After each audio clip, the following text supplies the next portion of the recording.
Hello, welcome to the another episode of Classroom.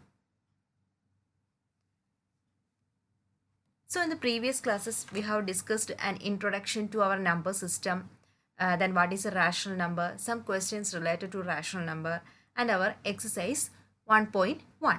Okay, now we are moving to the second part, that is irrational numbers. So what is an irrational number? A number S is called irrational if it cannot be written in the form of P by Q. If a number is written in the form of P by Q, they are known as rational numbers. If a number we cannot represent it in the form of P by Q, then it is known as irrational numbers. So some numbers are our root 2. The value of root 2 is something 1.414. It cannot be written as P by Q form. Root 5 is also like that. Root 7 is another example. Then our pi, that is 3.14. Okay, cannot be written as P by Q. Okay, so and the number is this point number. So you can ask me why 3.14 is a irrational number. We can represent 3.14 by 1, then it become rational number, right? So what is a rational number? Any number you can represent in the form of P by Q, where P and Q are integers. So integers means a number in between positive and a negative. So 3.14 by 1, that is 3.14 become a not an integer, it is a point number. Okay, so a point number by 1 will not be equal to a rational number. So it is an irrational number. Then see, we have a bag noted as R. What is R? R is a notation of real number. So what is our real number? Real number means the collection of both rational number and irrational numbers are known as real number. So we can see here that some numbers are here. See, these are rational numbers in the form of P by Q, but some numbers say root 19. Okay, this cannot be represented as a P by Q form. So the collection of both rational number and irrational numbers are called real numbers. Okay. Now let's recollect something related to Pythagoras theorem. You remember what is Pythagoras theorem?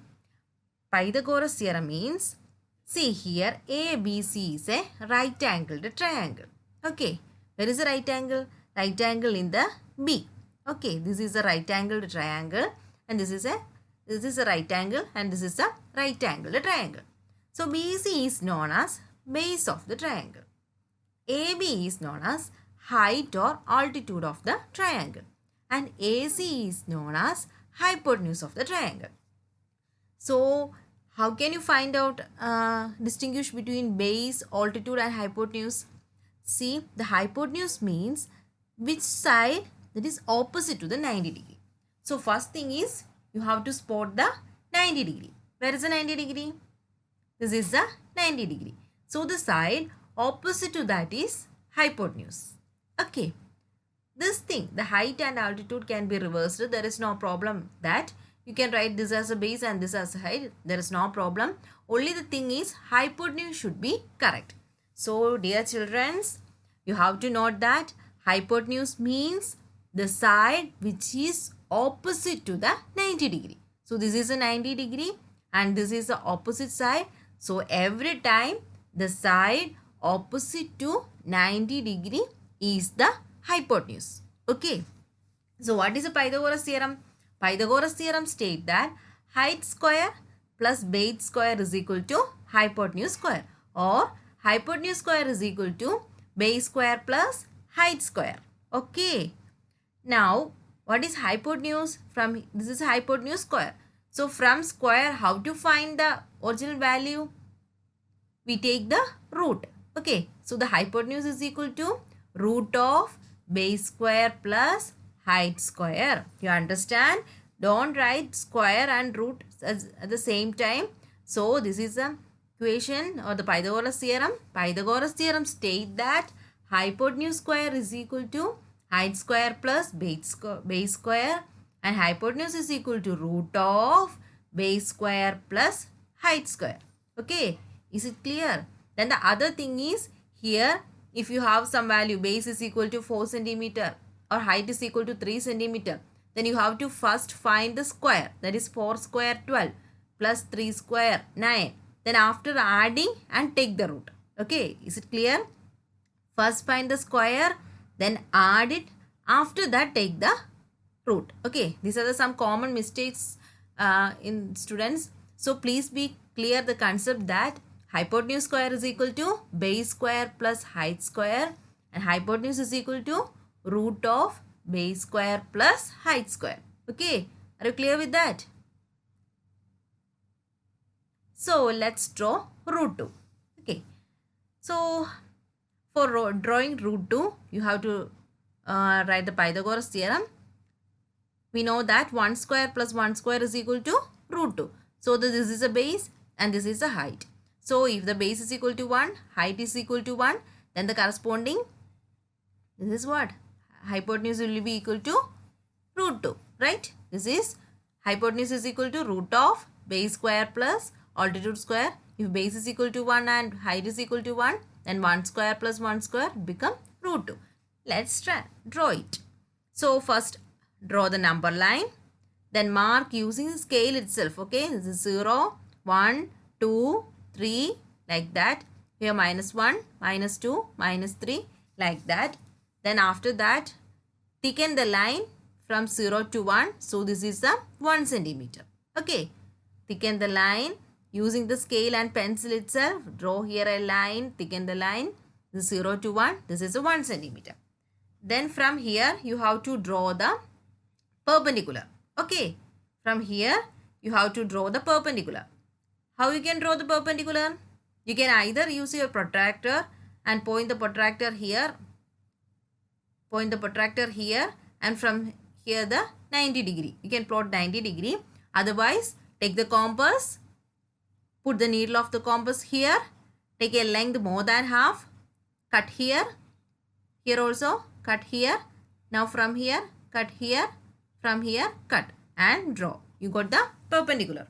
You remember how to draw the perpendicular? Put the needle of the compass here. Take more than half and cut here. Again from here, take more than half. Cut here. From here, the same length. Cut here. From here, cut here. So you got the perpendicular.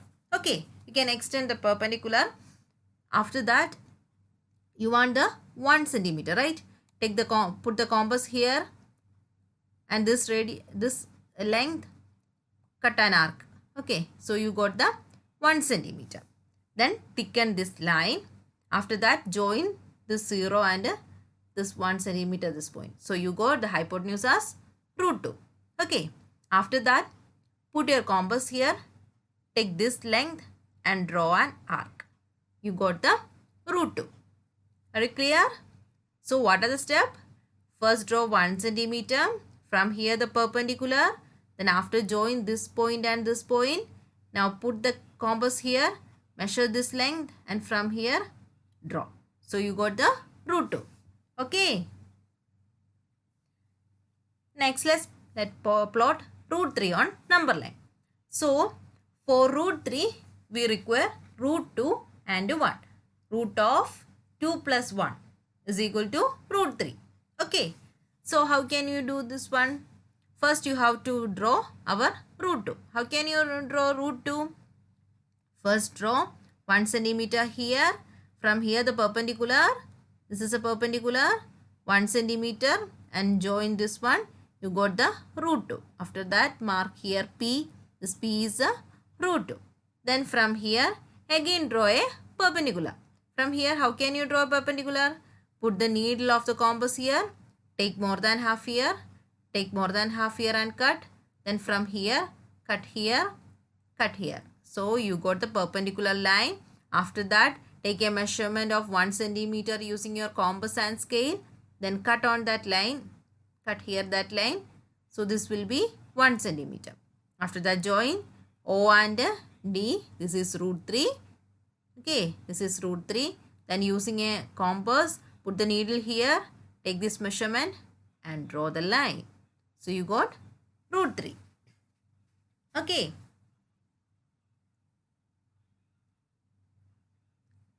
Is it clear? So for any number m, root of m plus 1. will be the answer. Okay.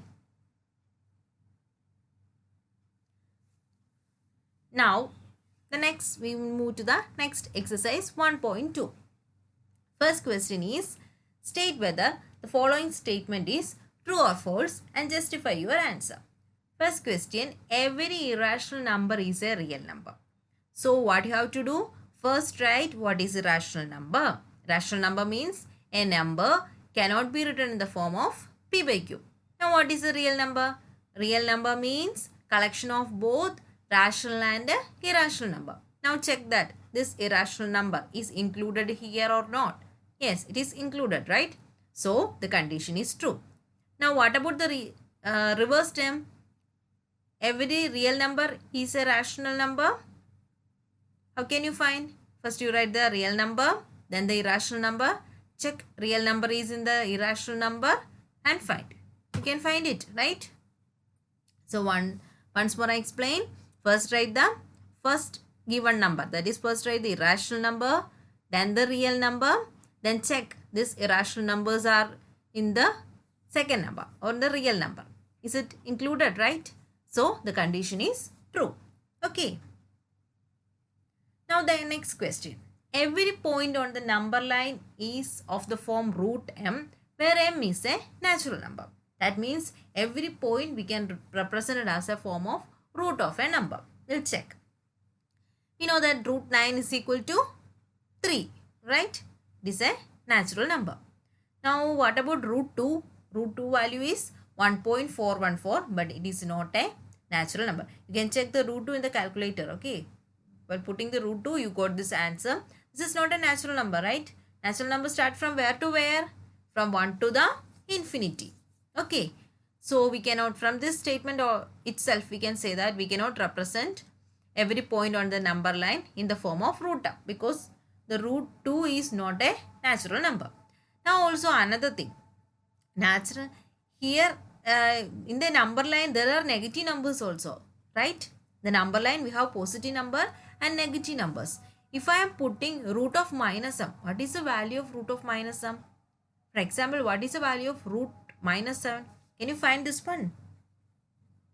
What is your opinion? You can find the value of root 7, or suppose root minus 9.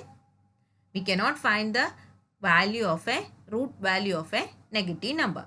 So from this two conclusion, from this 2 point, we can conclude that we cannot represent a number in the form of root term in the number line. Okay. Next question. Every real number is an irrational number. So first we have to write our real numbers. Real numbers means collection of both rational and irrational numbers. Irrational numbers means a number which cannot be represented in the form of p by q. So where all these numbers are included in the irrational number? No, because rational number is not included in the irrational number. So we can say that this condition is false. Okay. Next question. Are the square root of all positive integers irrational? If not, give an example of the square root of a number that is rational. So the answer is no. Why? If we are taking the root of 4, the answer is 2. It is a rational number, right? 2 can be represented as 2 by 1 is a rational number. Similarly, root 9 is equal to 3. 3 can be represented as 3 by 1. This also is a rational number. So the square of all positive numbers are not irrational numbers. Okay. So thank you for watching my videos. If you have any doubt, please don't forget this mail ID and also subscribe our channel, and please click the bell button from that all. Thank you so much.